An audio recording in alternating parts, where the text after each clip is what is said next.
Hi students, welcome in this video. So now we are going to discuss about hyper conjugation. Hyper conjugation को हम एक और नाम से जानते हैं जिसे कहते हैं no bond resonance. No bond resonance मतलब ये भी एक तरह का रेजोनेंस ही है, लेकिन एक एटम ऐसा भी होगा जिसके बीच में बॉन्ड नहीं होगा, इसलिए इसे नो बॉन्ड रेजोनेंस कहते हैं। इसको समझिए कैसे बनता है। जैसे हम एक सिंपल सा एग्जांपल लेते हैं कार्बोकैटायन का।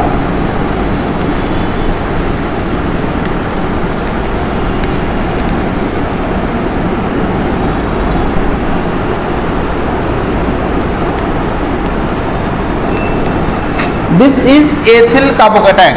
ये क्या है रियल में? CH3CH2 प्लस, यही है ना। जो कैटायनिक कार्बन होता है इसका हाइब्रिडेशन होता है sp2। This is sp2 hybrid carbon and this one is sp3 hybrid carbon. एक टेट्राहेड्रल फॉर्म में एग्जिस्ट है और एक trigonal planar. sp2 hybrid carbon के पास एक अनहाइब्रिड p ऑर्बिटल अवेलेबल है, unhybrid p orbital, and this unhybrid p orbital have no any electron, positive charge इसके ऊपर। तो जो अनहाइब्रिड p ऑर्बिटल जो बॉन्डिंग में इन्वॉल्व नहीं हुआ है वो खाली है, और वो एग्जिस्ट कहाँ कर रहा है? यहीं पे इस प्लेन के परपेंडिकुलर लाइक दिस। इसका एक लोब नीचे होगा और एक लोब ऊपर, ऐसे मतलब इस बांध से 90 डिग्री पे। Any confusion? अब देखिए यहां पे जो बांध है इनके बीच का एंगल कितना है? टेट्राहेड्रल है, 109 डिग्री 28 मिनट। ये 109 डिग्री पे है और ये 90 डिग्री पे एक अनहाइब्रिड p ऑर्बिटल यहां पे है। ये है टेट्राहेड्रल कार्बन CH3, यहां से CH2 ऐसे अटैच है। ये ट्राइगोनल प्लेनर है और ये टेट्राहेड्रल है, CH3 CH2। अब ये जो CH2 यहाँ से अटैच है यहीं पे एक अनहाइब्रिड p ऑर्बिटल है, ये CH2 है और ये CH3। यहीं पे एक अनहाइब्रिड p ऑर्बिटल है जो इसके परपेंडिकुलर है लाइक दिस। ये जो रेड वाला पेन हमने बीच में लिया क्या है? अनहाइब्रिड p ऑर्बिटल, जिसका एक लोब बाहर ऊपर है और एक लोब नीचे। अब इस अनहाइब्रिड p ऑर्बिटल से इस CH सिग्मा बॉन्ड का बॉन्ड एंगल कितना है? इससे 109 डिग्री और ये इससे कितना है? 19 डिग्री, 90 डिग्री। तो अब आप इसको हटा दीजिए, ये समझिए कि बॉन्ड लेंथ बहुत कम है, बहुत नजदीक है। तो इससे कितने एंगल पे है? 109 पे है और 90 पे है। दोनों के बीच में कितना डिफरेंस है? नियर अबाउट 19 डिग्री का, है ना। तो आप कह सकते हो ये नियरली पैरेलल होगा। अगर ऐसे है तो ये पैरेलल है, ऐसे है तो ये पैरेलल है। मतलब ये किस डायरेक्शन में इस पे डिपेंड करेगा। आप ये एज्यूम कर सकते हो कि ये तीनों इससे नियरली पैरेलल होने की प्रोबेबिलिटी तीनों की है, समझा। अगर ये px है तो a पैरेलल हो गया, py है तो a पैरेलल हो जाएगा, और pz है तो a nearly parallel, exactly parallel नहीं होगा। तो जब ये ऐसे नजदीक आएंगे, जब बॉन्ड बनेगा दोनों के बीच में ये वाला बॉन्ड, तो इनके बीच की बॉन्ड लेंथ बहुत कम होगी क्योंकि बॉन्ड लेंथ पिकोमीटर में होता है। अब ये नियरेस्ट डिस्टेंस पे आएंगे तो इससे ओवरलैप कर लेगा। किससे? ये बॉन्ड जो बना इस ऑर्बिटल से, यानी कि आपको अनहाइब्रिड p ऑर्बिटल जो यहाँ पे है ये ओवरलैप करेगा CH सिग्मा बॉन्ड से। ये आप कह सकते हो सिग्मा मॉलिक्यूलर ऑर्बिटल से। सिग्मा मॉलिक्यूलर जो बॉन्ड बना चुका है, मॉलिक्यूल में जो ऑर्बिटल बन चुका है, उस ऑर्बिटल से यहाँ पे जो ऑर्बिटल है इससे ए ओवरलैप करेगा। यहाँ पे 2 इलेक्ट्रॉन है ना, इससे ए ओवरलैप करेगा लेटरली। तो इसका दोनों इलेक्ट्रॉन शिफ्ट होकर यहाँ आएगा और ये हाइड्रोजन विदाउट बॉन्ड यहीं पे एग्जिस्ट करेगा। ये हाइड्रोजन यहाँ पे ऐसे H प्लस के फॉर्म में आ गया, यहाँ पे C डबल बॉन्ड C ऐसे बन गया। ये कैसे बना समझ में आ गया आप लोगों को? ए बना by lateral overlapping of unhybrid p orbital and CH sigma orbital, CH sigma molecular orbital. अब इसमें CH बॉन्ड ब्रेक हो गया और इस बॉन्ड के ब्रेक होने से H+ जो बना वो यहाँ पे एग्जिस्ट कर रहा है। ये H+ यहाँ से मूव नहीं कर सकता है क्योंकि इस रीजन में हाई इलेक्ट्रॉन डेंसिटी है जो इसको अपने तरफ अट्रैक्ट करके रखेगा। ये अपने पोजीशन, मतलब इसको आप एसिडिक हाइड्रोजन नहीं समझेंगे, ये एसिडिक हाइड्रोजन के तरह से H+ के फॉर्म में मूव नहीं कर सकता यहाँ से। तो ये एक स्ट्रक्चर बना। ऐसे ही अगर ए वाला ओवरलैप किया होता इससे तो एक और स्ट्रक्चर बनता। तो आप इसको ऐसे दिखाते, यहाँ पे H+ लिखते और ये C डबल बॉन्ड C। कोई कंफ्यूजन? अगर ए वाला ओवरलैप किया होता तो इसको H+ के फॉर्म में लिखते हैं हम, इसको लिखते हैं हम H+, इन दोनों H को ऐसे रहने देते CH। समझ में आ गया? तो ए एक तरह का रेजोनेंस है जो एराइज होता है due to lateral overlapping of CH sigma bond with the unhybrid p orbital. अब इससे भी डिस्क्राइब होता है स्टेबिलिटी ऑफ स्पीशीज, जिसमें जितना ज़्यादा हाइपर कॉन्जुगेटिव स्ट्रक्चर बनेगा वो उतना ज़्यादा स्टेबल होगा। इन सभी स्ट्रक्चर को कहेंगे हम हाइपर कॉन्जुगेटिव स्ट्रक्चर। तो इसमें नोट कर लीजिए आप लोग, phenomena of shifting of electron, the phenomena of shifting of electron by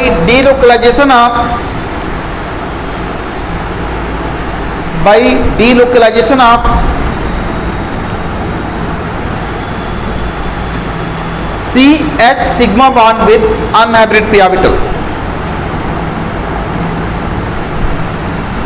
The phenomena of shifting of electron by delocalization of CH sigma bond with unhybrid p orbital is called hyperconjugation. नीचे लिख दीजिए आप लोग stability. Stability is proportional to number of hyperconjugative structure.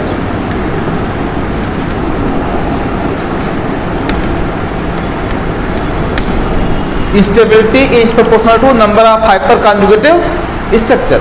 किसी भी chemical species की stability उससे बनने वाले number of hyperconjugative structure के प्रोपोर्शनल होगा। जितना ज़्यादा स्ट्रक्चर बनेगा स्टेबिलिटी उतनी ज़्यादा होगी। इससे क्या हो रहा है कि ये इलेक्ट्रॉन की जो डेंसिटी है, जो चार्ज की डेंसिटी है पॉजिटिव चार्ज की, यहाँ पे वो शिफ्ट हो रही है, हो रहा ना, उसका डिस्ट्रीब्यूशन हो रहा है, तो स्टेबिलिटी बढ़ रहा है। कोई कंफ्यूजन? अब यहाँ पे आपको समझना ये है कि कोई भी स्पीशीज कितना ज़्यादा हाइपर कॉन्जुगेटिव स्ट्रक्चर बना सकता है। तो ये हम कैसे काउंट करेंगे कितना बन सकता है? इसके लिए हम देखेंगे कि जिस कार्बन के पास अनहाइब्रिड p ऑर्बिटल है उसके नेबर कार्बन के पास कितने CH सिग्मा बॉन्ड है। सिर्फ नेबर कार्बन का CH सिग्मा बॉन्ड इन्वॉल्व होगा। मतलब देखिए, अगर यहाँ पे CH3 होता तो इसका हाइड्रोजन नहीं इन्वॉल्व होता इसमें। जिस कार्बन के पास अनहाइब्रिड p ऑर्बिटल है इसके नेबर कार्बन पे जितने CH बॉन्ड होंगे उतना ही resonating structure, hyperconjugative structure बनेगा। हाँ बनेगा बिल्कुल। यहाँ पे अगर 3 है तो यहाँ पे 3 इधर से बन रहा है, CH3 इधर भी है, CH3 इधर भी है, तो 6 स्ट्रक्चर बनेंगे। यहाँ भी CH3 है तो 9 स्ट्रक्चर बनेंगे। यहाँ पे CH2 CH3 है तो 8 ही बनेंगे, क्योंकि अब यहाँ पे 2 ही नेबर CH बॉन्ड है। इसके नेबर जो कार्बन है उसके पास कितना है? यहाँ पे 2 हाइड्रोजन, यहाँ पे 3 और यहाँ पे 3, कितने हो गए? 8। तो 8 स्ट्रक्चर बनेंगे। ये एल्कीन है। एल्कीन में दोनों जो कार्बन पाई बॉन्ड बनाए हैं इन दोनों के पास अनहाइब्रिड p ऑर्बिटल है ना, वही तो लेटरली ओवरलैप किया है। तो इसके पास अनहाइब्रिड p ऑर्बिटल है, इसका अनहाइब्रिड p ऑर्बिटल इस CH से कॉन्जुगेशन शो करेगा और इस CH से, तो 6 स्ट्रक्चर इधर से बनेंगे और 6 इधर से बनेंगे। अब एक ही एल्किन में मोर देन 1 pi बॉन्ड भी हो सकता है ना, तो और ज्यादा बन जाएगा। समझ में आ गया? तो ये लिमिट नहीं है कितना स्ट्रक्चर बनेगा, आप बस ये देखो कि किस स्पेसीज में अनहाइब्रिड पी ऑर्बिटल होता है। कार्बोकैटायन में होता है, फ्री रेडिकल में होता है, एल्किन में और एल्काइन में। ये 4 स्पेसीज है जिसमें क्या होता है, अनहाइब्रिड पी ऑर्बिटल। अब इन चारों स्पेसीज में हाइपर कॉन्जुगेशन एग्जिस्ट करेगा, जिसके पास अनहाइब्रिड पी ऑर्बिटल होता है। किसमें? Carbocation, free radical, alkene and alkyne. कितने स्ट्रक्चर बनेंगे? जितना CH सिग्मा बॉन्ड होगा on the neighbour carbon which contain unhybrid p orbital. जिस कार्बन पे अनहाइब्रिड पी ऑर्बिटल है उसके नेबर कार्बन पे जितना CH सिग्मा बॉन्ड होगा उतना स्ट्रक्चर बनेगा। समझ में आया? कोई कंफ्यूजन? तो इसका यूज कहाँ होगा? एप्लीकेशन देखिए इसका।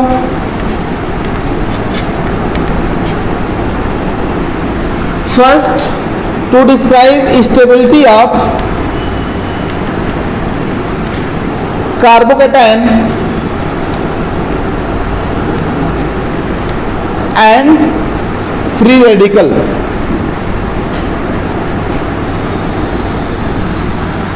तो देखिए कार्बोकैटायन ये है CH3 CH2 plus CH3 CH CH3 plus CH3 C CH3 CH3 plus.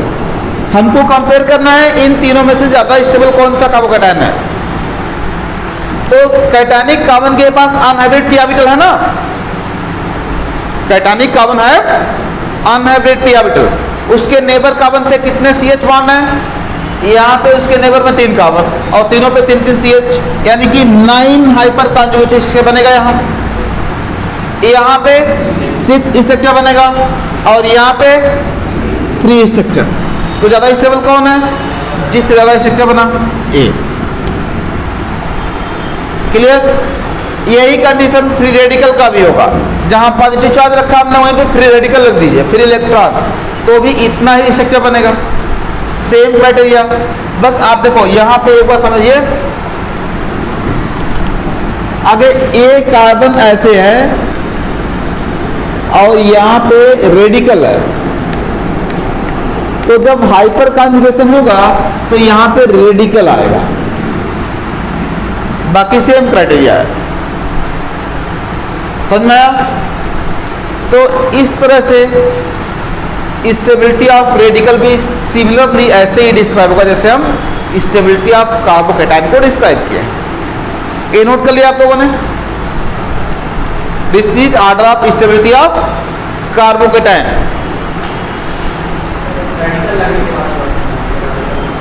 देखिए अगर ये रेडिकल है तो ये जो इलेक्ट्रॉन है अनहाइब्रिड पी ऑर्बिटल में है, फ्री इलेक्ट्रॉन। ए ऑर्बिटल इससे ओवरलैप करेगा इस वाले से, तो इसमें जो 2 इलेक्ट्रॉन है उसका एक इलेक्ट्रॉन यहाँ शेयर हो जाएगा और एक इलेक्ट्रॉन हाइड्रोजन के पास चला जाएगा। हाइड्रोजन रेडिकल के फॉर्म में एग्जिस्ट करेगा और यहाँ डबल बॉन्ड बन जाएगा। ऐसे ही ए हाइड्रोजन रेडिकल के फॉर्म में आ सकता है और ऐसे ही ए भी। बस इतना ही अंतर है रेडिकल और कार्बोकैटायन के हाइपर कॉन्जुगेटेड स्ट्रक्चर में।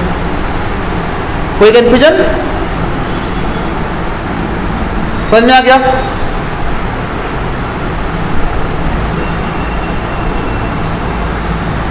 इसके अलावा देखिए इसका यूज मतलब एप्लीकेशन एल्किन के स्टेबिलिटी को डिस्क्राइब करने में होता है। और हम लोग जब पढ़ते हैं एडिशन रिएक्शन तो वहाँ पे एक रूल है मार्कोनिकॉफ रूल, उसका कॉन्सेप्ट भी यहीं से डिस्क्राइब होता है। तो आप इसको समझिए, सेटजेफ रूल का कॉन्सेप्ट भी यहीं से डिस्क्राइब होता है। CH3 CH2 CH2 CH double bond CH2 CH3 CH2 CH CH3 ये इन दोनों के मॉलिक्यूलर फार्मूला सेम है, दोनों पोजीशन आइसोमर है। दोनों पोजीशन आइसोमर है। आपसे पूछ रहा है कि इन दोनों में से कौन ज्यादा स्टेबल है। Out of this two alkene which one is more stable. इन दोनों कार्बन के पास अनहाइब्रिड पी ऑर्बिटल है और इन दोनों के नेबर कार्बन पे 3 हाइड्रोजन इधर 3 हाइड्रोजन इधर, 6 हाइपर कॉन्जुगेटिव स्ट्रक्चर बनेगा इसका, और इसका 2 ही बनेगा ना। जिस कार्बन के पास अनहाइब्रिड पी ऑर्बिटल है इनके नेबर में एक कार्बन है ओनली, इसका कोई नेबर कार्बन है नहीं इधर, इसके नेबर कार्बन पे ओनली 2 हाइड्रोजन, तो 2 ही CH बॉन्ड है, 2 ही स्ट्रक्चर बनेगा। तो it will give 2 hyper conjugative structure. जो ज़्यादा स्ट्रक्चर बनाएगा ज़्यादा स्टेबल होगा। This is more stable then this one. तो यही कॉन्सेप्ट यूज होता है सेटजेफ रूल में। सेटजेफ रूल में एक आ जाता है कि जो मोर स्टेबल एल्किन है वही बनेगा। मतलब ये दोनों एल्किन किसी पर्टिकुलर रिएक्शन में फॉर्म हो रहा है, बन रहे हैं, तो ज़्यादा अमाउंट में कौन बनेगा? जो ज़्यादा स्टेबल है। तो इसीलिए ये मेजर प्रोडक्ट हो जाता है सेटजेफ रूल में। तो आगे हम पढ़ेंगे, जरूरत पड़ेगा तो यहाँ पे फिर से इस इफेक्ट को बताएंगे वहाँ पे, लेकिन अभी रिएक्शन बिना पढ़े ये सब डिस्कस करना आप लोगों को कंफ्यूज करेगा। ठीक है, तो कोई कंफ्यूजन आप लोग को यहाँ तक? स्टेबिलिटी कौन किसकी ज़्यादा किसी का में समझ में आ गया? तो this are all about hyper conjugation also. इसमें कोई पॉजिटिव और निगेटिव इफेक्ट नहीं होता है। सबको समझ में आ गया ना? अब हम लोग को एक और इफेक्ट पढ़ना है, that is electromeric effect. This is temporary effect. हमने बताया था पहले आप लोग को, हमने कहा था कि आप लोग को 4 इलेक्ट्रॉन डिस्प्लेसमेंट इफेक्ट पढ़ने हैं। Out of 4, 3 are permanent and 1 is temporary. तो this is temporary electron displacement effect. इसमें ये इफेक्ट एराइज होता है due to presence of attacking group. Due to presence of attacking, किसी रिएक्टिव स्पीशीज के attack करने से आता है, इस तरह का इफेक्ट एराइज होता है। तो यहाँ पे देखिए, अगर कोई स्पीशीज यहाँ अटैक किया इस पे, और जो स्पीशीज अटैक किया उसके ऊपर इलेक्ट्रॉन की डिफिशियंसी है, यानी कि वो इलेक्ट्रोफाइल है। क्या है? इलेक्ट्रोफाइल। बता चुके ना इलेक्ट्रोफाइल क्या होता है। तो अगर ये इलेक्ट्रोफाइल है और ये इस पे अटैक किया तो ये दोनों इलेक्ट्रॉन, पाई बांड के इलेक्ट्रॉन इस इलेक्ट्रोफाइल की तरफ शिफ्ट होंगे और शिफ्ट होके क्या करेंगे? बांड बना लेंगे इसके साथ। तो यहां पे आ जाएगा पॉजिटिव चार्ज। अगर ये इलेक्ट्रोफाइल नहीं होता तो इलेक्ट्रॉन की शिफ्टिंग नहीं होती। तो इस इलेक्ट्रॉन के शिफ्टिंग के लिए रिस्पॉन्सिबल कौन है? सराउंडिंग, जहां पे इलेक्ट्रोफाइल है। मतलब मॉलिक्यूल के अंदर कोई फैक्टर नहीं इलेक्ट्रॉन शिफ्ट होने का। ये इलेक्ट्रॉन शिफ्ट क्यों हुआ? Due to attacking group. तो इसीलिए टेम्पोररी इफेक्ट है। जब कोई ग्रुप रहेगा तभी ये शिफ्ट होगा, नहीं तो नहीं शिफ्ट होगा।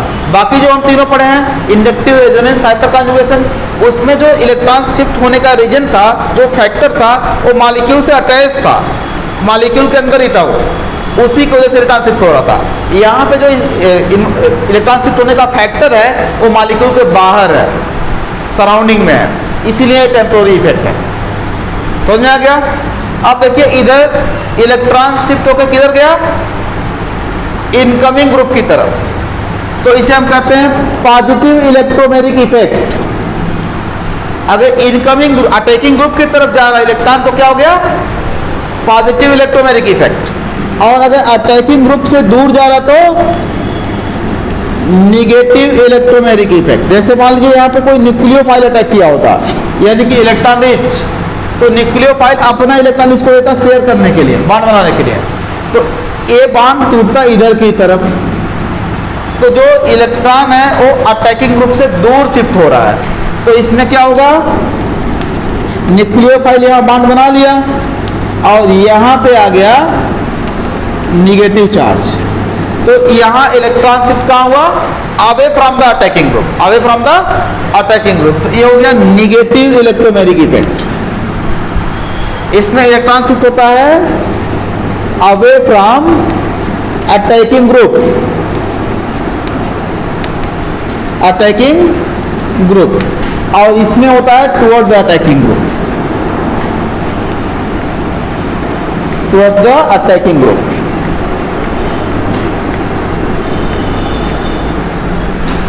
तो इन दोनों का एप्लीकेशन आपको बहुत ज़्यादा पढ़ना नहीं है, इन दोनों का एप्लीकेशन रिएक्शन मैकेनिज्म में आता है। जब हम रिएक्शन मैकेनिज्म पढ़ते हैं तो इलेक्ट्रॉन किधर शिफ्ट होगा, क्या अटैक करेगा तो किधर जाएगा इलेक्ट्रॉन, ये यही से डिटरमाइन होता है। अगर कोई इलेक्ट्रॉन रिच स्पीसीज अटैक कर रहा है तो इलेक्ट्रॉन इससे दूर जाएगा, और कोई इलेक्ट्रॉन डिफिशिएंट स्पीसीज अटैक कर रहा है तो इलेक्ट्रॉन इसके तरफ आएगा। एक कॉन्सेप्ट हम कहाँ यूज करते हैं, रिएक्शन मैकेनिज्म में। तो रिएक्शन मैकेनिज्म हम लोग को दो ही पढ़ना है, और जब पढ़ेंगे तभी इसका वो एप्लीकेशन हम डिस्कस करेंगे। Now these are all about electron displacement effect. Nucleophile and electrophile.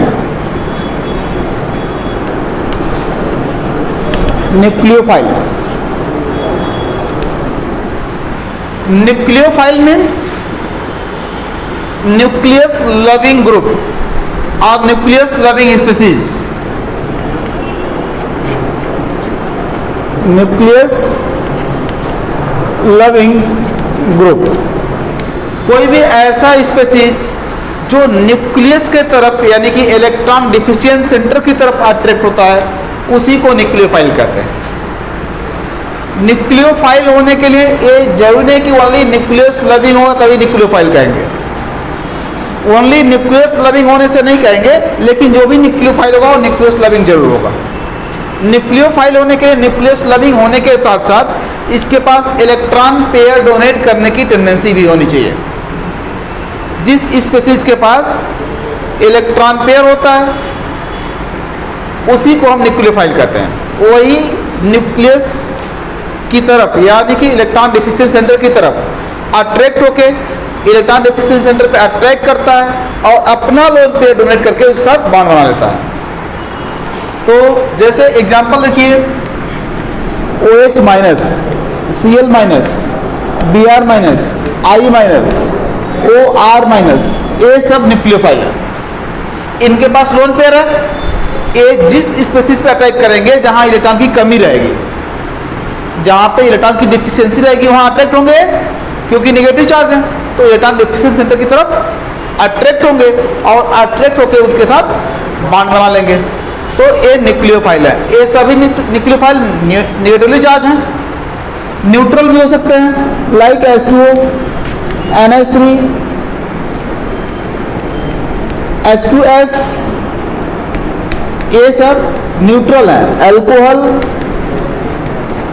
इनके पास कोई चार्ज नहीं है फिर भी लोन पेयर है तो ये न्यूक्लियोफाइल की तरह से बिहेव करेंगे।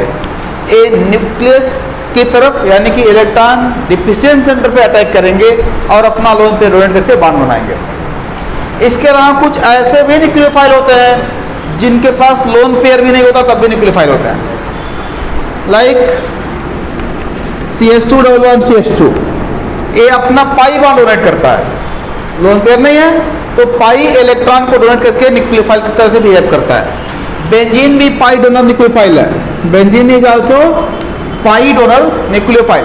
वैसे आप लोग को पाई डोनर नहीं पढ़ना है, ये सब क्या है, पाई डोनर न्यूक्लियोफाइल, यानी कि इनके पास लोन पेयर नहीं है, ये अपना पाई इलेक्ट्रॉन डोनेट करते हैं बॉन्डिंग में और बिहेव करते हैं एज ए न्यूक्लियोफाइल। तो ऐसे न्यूक्लियोफाइल को हम कहते हैं पाई डोनर न्यूक्लियोफाइल। आप लोग को इस तरह के न्यूक्लियोफाइल को समझना है ओनली जिनके पास लोन पेयर है, वो न्यूट्रल है या नेगेटिवली चार्ज है, लोन पेयर कंटेनिंग न्यूक्लियोफाइल है।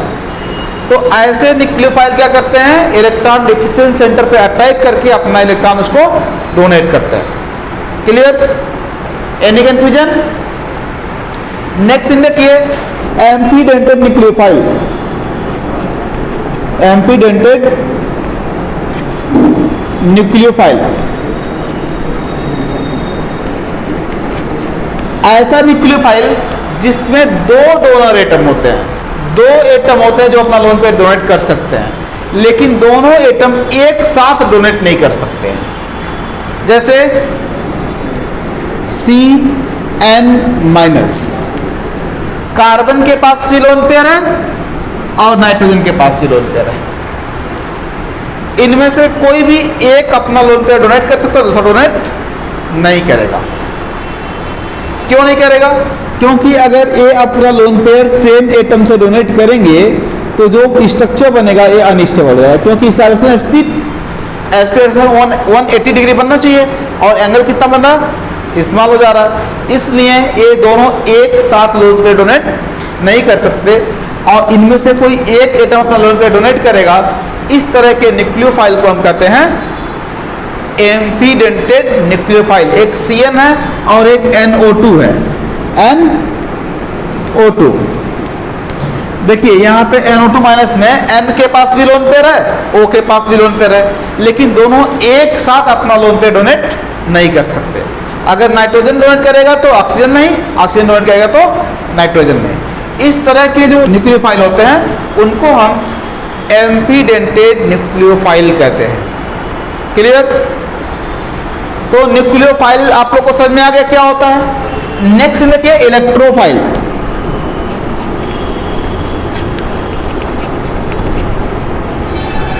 Electrophile means electron loving group, electron loving group. ऐसे स्पीसीज जिनके पास इलेक्ट्रॉन की कमी होती है, डिफिशियंसी होता है, और ये इलेक्ट्रॉन रिच सेंटर की तरफ अट्रैक्ट होते हैं।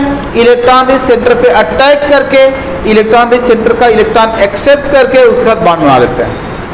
मतलब सिर्फ इलेक्ट्रॉन लविंग नहीं करेंगे हम। जैसे आप देखो ये Na+ है, इसके पास इलेक्ट्रॉन की डिफिशियंसी है, पॉजिटिव चार्ज है ना, इलेक्ट्रॉन डिफिशिएंट है, ऑक्टेट कंप्लीट है इसलिए स्टेबल है। तो ये किसी इलेक्ट्रॉन रिच सेंटर पे अटैक करके उसका इलेक्ट्रॉन पेयर एक्सेप्ट नहीं करेगा। यानी कि ये इलेक्ट्रॉन डिफिशिएंट भी है, इलेक्ट्रोफाइल भी है, मतलब इलेक्ट्रॉन लविंग भी है, लेकिन इलेक्ट्रोफाइल नहीं है। इलेक्ट्रॉन की तरफ अट्रैक्ट हो जाएगा क्योंकि पॉजिटिव चार्ज है, तो नेगेटिव चार्ज की तरफ अट्रैक्ट होगा, यानी कि इलेक्ट्रॉन लविंग है, बट इलेक्ट्रोफाइल नहीं है। इलेक्ट्रोफाइल होने के लिए क्या होना चाहिए, इलेक्ट्रॉन की तरफ अट्रैक्ट करने के साथ साथ इलेक्ट्रॉन पेयर एक्सेप्ट करने की टेंडेंसी होनी चाहिए। तो ये एक्सेप्ट नहीं कर पाएगा, इसलिए ये इलेक्ट्रोफाइल नहीं है। Na+ is not an electrophile. Electrophile में आप देखो Cl+ है, Br+, I+, NO2+, SO3, H+, SO3H, CS3+, CS3CO+, these are electrophile. Cl पे जब पॉजिटिव चार्ज होता है तो इसको कहते हैं chloronium ion, chloronium ion. Bromine पे रहेगा तो ब्रोमोनियम आयन, आयोडीन पे होगा तो आयोडोनियम आयन। तो ये निगेटिव चार्ज भी हो सकते हैं, नाम याद रखेंगे आप लोग। अगर निगेटिव चार्ज होता है तो chloride ion, bromide ion, iodide ion होता है, और पॉजिटिव चार्ज है तो क्लोरोनियम, ब्रोमोनियम और आयोडोनियम है। पॉजिटिव चार्ज है तो ये इलेक्ट्रोफाइल है, और निगेटिव चार्ज होगा तो न्यूक्लियोफाइल होगा। लोग को इलेक्ट्रोफाइल और न्यूक्लियोफाइल समझ में आ गया। ये जितना इलेक्ट्रोफाइल हम लिखे हैं ये सब पॉजिटिव चार्ज है। न्यूट्रल भी हो सकते हैं। न्यूट्रल कब होंगे, जैसे BH3, BF3, AlCl3। इसमें जो सेंट्रल एटम है इनके बैलेंस में 3 इलेक्ट्रॉन है, 3 इलेक्ट्रॉन है, तीनों की शेयरिंग कर लिया तो 6 हो गए। ऑक्टेट नहीं कंप्लीट हुआ है, तो ये सब क्या है, इलेक्ट्रॉन डिफिशिएंट स्पीसीज। अगर कोई भी इलेक्ट्रॉन डोनर इन पे अप्रोच करके अपना लोन पे डोनेट करना चाहेगा तो ये एक्सेप्ट कर लेंगे, और ये एक एज अ इलेक्ट्रोफाइल बिहेव करेंगे।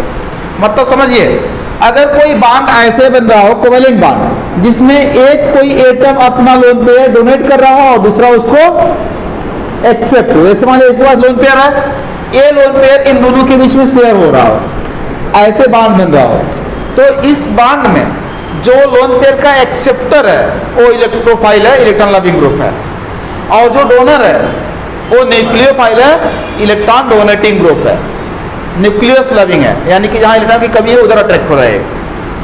तो आप समझ गए इलेक्ट्रोफाइल और न्यूक्लियोफाइल क्या होते हैं।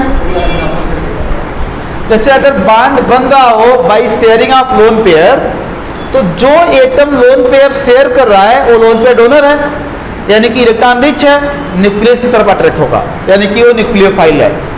और जो एक्सेप्ट कर रहा है, जो एक भी इलेक्ट्रॉन दिया नहीं लेकिन जो लोन पेयर उसको एक्सेप्ट कर रहा है, तो क्या हो गया वो लोन पेयर एक्सेप्टर, यानी कि इलेक्ट्रोफाइल, इलेक्ट्रॉन लविंग है, तभी तो इलेक्ट्रॉन को एक्सेप्ट कर रहा है। तो ये समझ में आ गया। तो आप लोग इलेक्ट्रोफाइल और न्यूक्लियोफाइल को पहचान जाएंगे अब। तो these are all about electrophile and nucleophile. Now we are going to discuss about type of organic reaction and their mechanism. देखिए ऑर्गेनिक रिएक्शन को हम बेसिकली 4 टाइप में डिवाइड करते हैं, क्लासिफाई करते हैं। First is addition reaction, second is elimination reaction,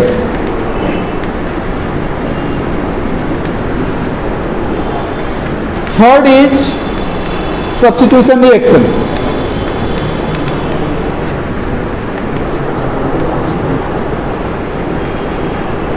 and last one is rearrangement reaction.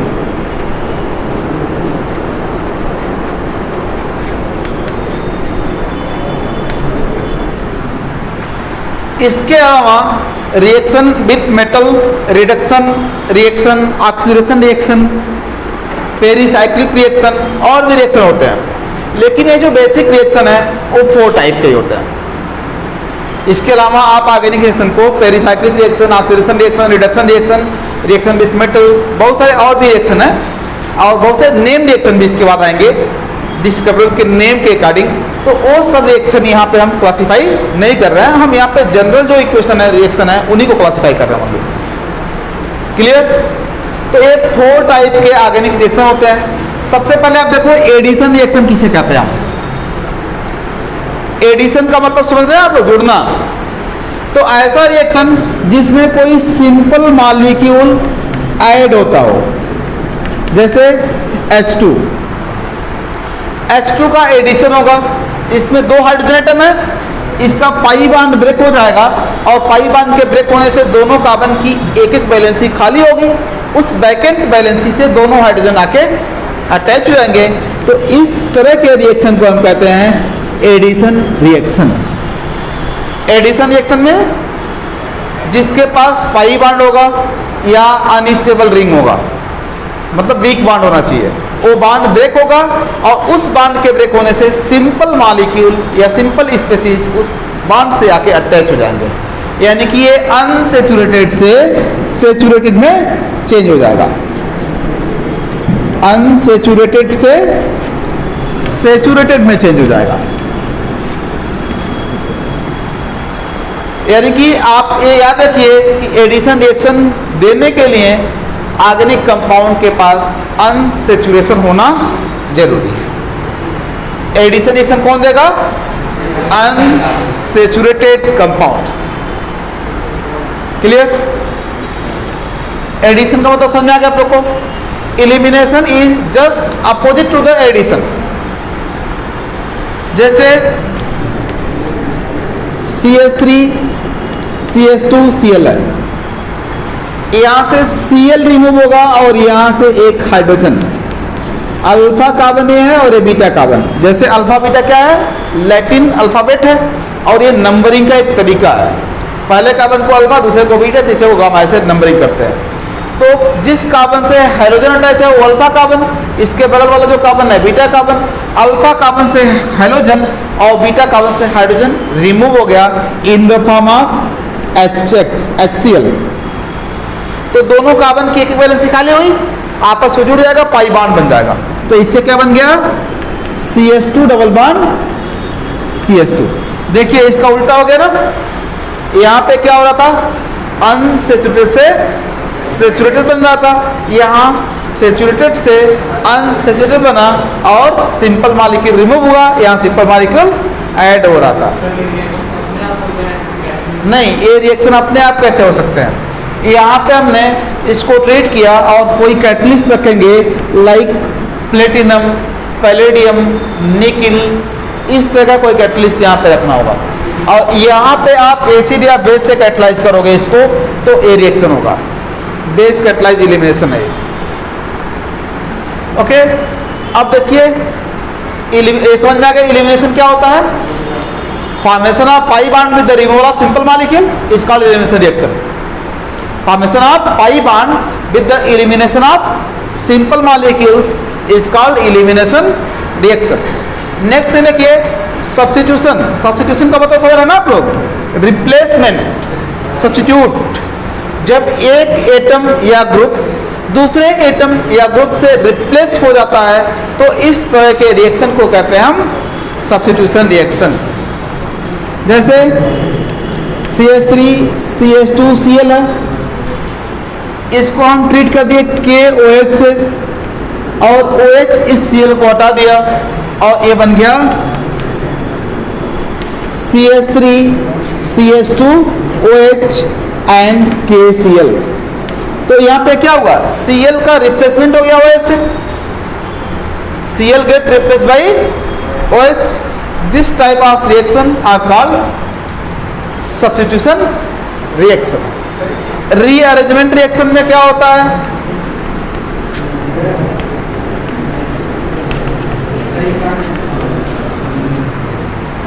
जैसे देखिए ये है एन ब्यूटेन। एन ब्यूटेन को अगर हम AlCl3 के साथ हीट कर दें तो ये रीअरेंज होके आइसोब्यूटेन बना लेगा।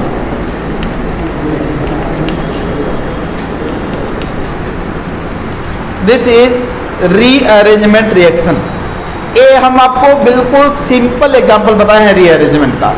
बाकी रीअरेंजमेंट आप देखो यहाँ पे भी हो सकता है, एडिशन में भी, सब्स्टिट्यूशन में भी हो सकता है और एलिमिनेशन में भी हो सकता है। सब्स्टिट्यूशन, एलिमिनेशन या एडिशन, इन तीनों में भी रीअरेंजमेंट पॉसिबल है। तो रीअरेंजमेंट डिटेल में समझने के लिए पहले हमको इनका मैकेनिज्म समझना पड़ेगा। बिना मैकेनिज्म के आपको रीअरेंजमेंट नहीं समझाएगा। रीअरेंजमेंट विदाउट मैकेनिज्म यही समझ सकते हैं आप, ग्रुप अपने आप को रीअरेंज किए और उससे नया कंपाउंड बन गया। कोई कंफ्यूजन? तो आप लोग को टाइप ऑफ ऑर्गेनिक रिएक्शन समझ में आ गया। यही 4 टाइप के रिएक्शन हम लोग को पढ़ना है, इसके अलावा और कोई टाइप 11th में नहीं पढ़ना है। अब देखिए ये जो एडिशन रिएक्शन है इसको हम फर्दर 3 कैटेगरी में क्लासिफाई करते हैं। Addition reaction are of 3 types.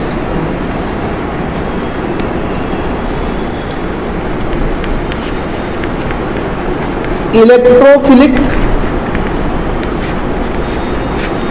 Addition reaction, nucleophilic addition reaction.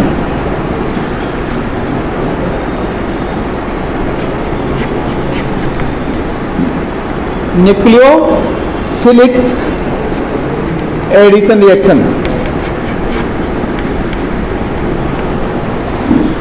And free radical addition reaction.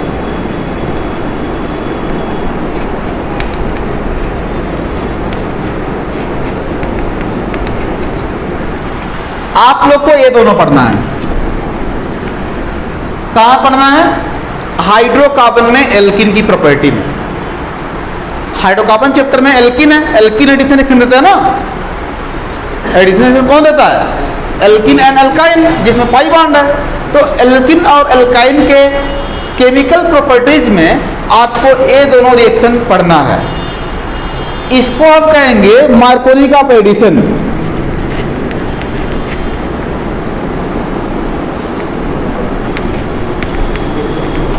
Markovnikov of addition, और इसे कहेंगे एंटी मार्कोनी ऑफ एडिशन।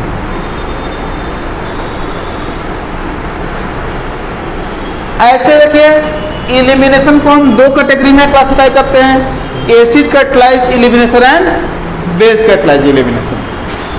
और सब्स्टिट्यूशन को भी 3 टाइप में, electrophilic, nucleophilic and free radical substitution.